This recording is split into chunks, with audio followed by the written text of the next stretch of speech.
আসসালামু আলাইকুম রহমতুল্লাহ। আলহামদুলিল্লাহ, আমাদের এতদিনের একটি চিন্তাধারার কাজ শুরু হতে চলেছে। আমরা অনেক দিন ধরে একটি প্ল্যান করতেছিলাম যে আমাদের পিছনে যে পুকুরটা আছে ওই পুকুরটা একদম ভরে ফেলা যায়। তো অবশেষে আমরা বিকু এনে আমাদের ওই কাজটা শুরু করে ফেলেছি। তো আমাদের এই কাজটা অনেক দিন হয়েছে, প্রায় 3 থেকে 4 দিন সময় লাগছে। তো আমাদের এই বেকুটা যখন আমাদের এদিকে আনি তখন আমাদের অনেক নষ্ট হয়ে যায়। যেমন আপনারা দেখতে পারতেছেন ধানের ক্ষেত অনেকটাই নষ্ট হয়েছে, এবং বীজটার মধ্যে যে ধান ছিল ওই ধানগুলো আমি আরও আগে কেটে ফেলছিলাম, কিন্তু আমাদের ক্ষেতের মধ্যে যে ধানগুলো ছিল ওই ধানগুলো দিয়ে আমাদের এই বিকুটা চলে গেছে। তো এই বিকুটা যাওয়ার কারণে আমাদের এই জমিটার মধ্যে কিছু ধানের ক্ষতি হয়েছে। তাও মোটামুটি আমি ক্ষতি বলতে এগুলাকে কাটতে গরুরে খাওয়াইতে পারছি। তারপরেও এগুলো কাটতে অনেকটা বিরক্ত লাগছে, কারণ এগুলো অনেকদিন স্বেচ্ছা গেছে। তারপরেও আমি এগুলাকে কাটতে কাটতে নিয়ে গেছি এবং আমাদের ষাঁড় গরুকে দিয়ে দিছি। তো এগুলো খাইছে, বাট ওই রকম খায় নাই। তারপরে আমার তো দৈনন্দিন কাজ আছে, ঘাস কাটতে হয়। তো ঘাস কাটলাম। তো ঘাসটা আমার আগেই কাটা ছিল, কারণ তখন দুপুরে কাছাকাছি হয়ে গেছিলো, প্রায় 11টা সাড়ে 11টা হয়ে গেছিলো। তো আমি আরও আগে ঘাসটা কাটা শুরু করে দিছিলাম। তো তখন আমি ওই ঘাসটা আধা মাথা কেটে বিকুর কাছে চলে যাই, গিয়ে দেখলাম যে কীভাবে বিকুটা আসে বা কী পরিমাণ ক্ষতি হইতেছে। তো এগুলো দেখতে দেখতে আমার এইদিকে লেট হয়ে গিয়েছিল। লেট হওয়ার কারণে আমাকে দুপুরবেলায় গাছটা কাটতে হয়েছে। তাও আলহামদুলিল্লাহ আমাদের এই গাছটা অনেকটা ঘন এবং লম্বা ছিল, তার জন্য মনে করেন যে তেমন একটা গাছ বেশি কাটতে হয় নাই। আপনারা মনে হয় অনেকে ভাবতেছেন যে একটি বিকু দিয়ে একটি পুকুর ভরতে এত সময় কিভাবে লাগতে পারে। কারণ বিকুটার মধ্যে সমস্যা ছিল, সেটা বিকুটার সমস্যা ছিল কি, 10 থেকে 15 মিনিট 20 মিনিট এরকম চলে চলে মনে করেন যে আর বন্ধ হয়ে যেত, অটোমেটিকলি বন্ধ হয়ে যেত। এটা লাইনের মধ্যে সমস্যা ছিল, তেল পাইতো না। তো ওইটাই সমস্যা ছিল। তো এখন আমি আরও দেখাবো যে আমাদের যে জায়গাটা ভরছি বা যে পুকুরটা ভরছি সেই পুকুরটা কতটুক জায়গা। তো পুকুরটা মূলত বেশি তেমন একটা জায়গা না, বাট ওইটা গভীরতা মোটামুটি অনেকটাই ছিল, এবং নিচে অনেকটা লুট ছিল, মানে কাদামাটি ছিল, একদম পেক পেক কাদামাটি ওগুলো ছিল।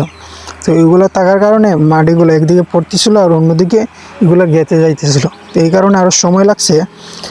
মূলত এই জায়গাটা তেমন বেশি না, 5 থেকে 7 শতাংশ জমি বা 7 শতাংশ জমি এরকম হবে। এই পুকুরটা আরও অনেক বড় ছিল। এইটাকে আমরা অনেকটাই ধীরে ধীরে ভরছি আমাদের ওই সাইডে যেদিকে আমরা ঘর বানাইছি। তো এই সাইডটা হচ্ছে যে আমাদের চাচার। তো চাচা তো মনে করেন যে ওরা কখনো মাটি কাটায় নেই, তো এখন তারা মাটি কাটাইতো। তো তারা চাইতেছে একবারে কাটাই ফেলবে, মানে একদম বাড়ির লেভেলে করে ফেলবো। এই বাড়ির লেভেল এটা একবারে হইতো না, কারণ বেকু এইদিকে আসবে না। তো এই কারণে আমরা ওইটা একদম লেভেলেই রাখিয়া দিছি। আর এইদিকে বেকুটা না আসার কারণে আমাকে পরে আবার এক্সট্রা খামলা লাগাইতে হয়েছে। তো এক্সট্রা আরও দিন মজুরি লাগাইয়া ওই মাটিগুলাকে ওইদিকে নিতে হয়েছে। তো এই এই যে আমাদের এইদিকে যে গাতাটা বা পুকুরটা, এটা মূলত পুরনো, বাট এটা অনেকটা ভরে গেছে, একদম ক্ষেতের লেভেলে হয়ে গেছে। তো এটার মধ্যে যদি ধান বুনা হতো তাহলে এটা আমাদের পুরাই ধান হতো। তো এটা অনেকটাই ভইরা গেছে। তো মাটি আমরা সবাই জানি যে ভিকু প্রচুর পরিমাণে মাটি কাটতে পারে। তো এই ভিকুটা সেই বিপরীতটা মানে কাজ করছে, তেমন একটা বেশি কাটতে পারে নাই। আর আমাকে আবার এক্সট্রা কামড়া লাগাইয়া ওইদিকে মাটিগুলো নিতে হয়েছে। তো এইগুলা যে মাটিগুলো সামনে টেক দিয়ে রাখছিল ওই মাটিগুলোই আমি ওই পিছন দিকে বা সামন দিকে নিয়ে যাইতেছিলাম।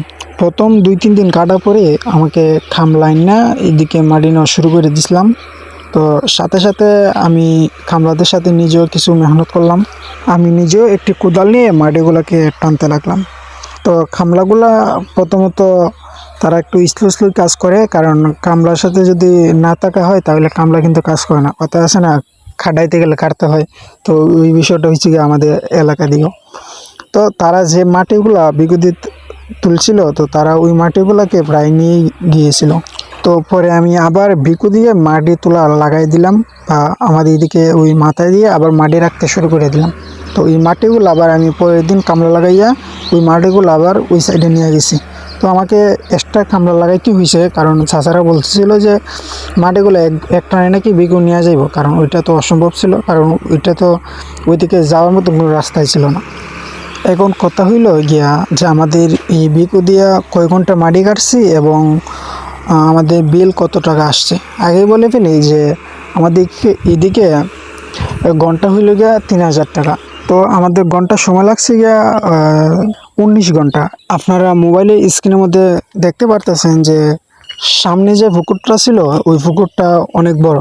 তো এই পুকুরটাকেই আমরা কুইদ্যা ওইদিকে নিয়ে গেছি। তো আমাদের এইদিকে এই পুকুরটা আমাদের ভাগ ছিল, তো আমরা চাইছিলাম ওই ভাগটা নিয়ে আমাদের এইদিকে আগলা হয়ে যাওয়ার জন্য। তো তারা দেয় নাই, বলতেছে যে পুকুর নষ্ট হয়ে যাবে এই।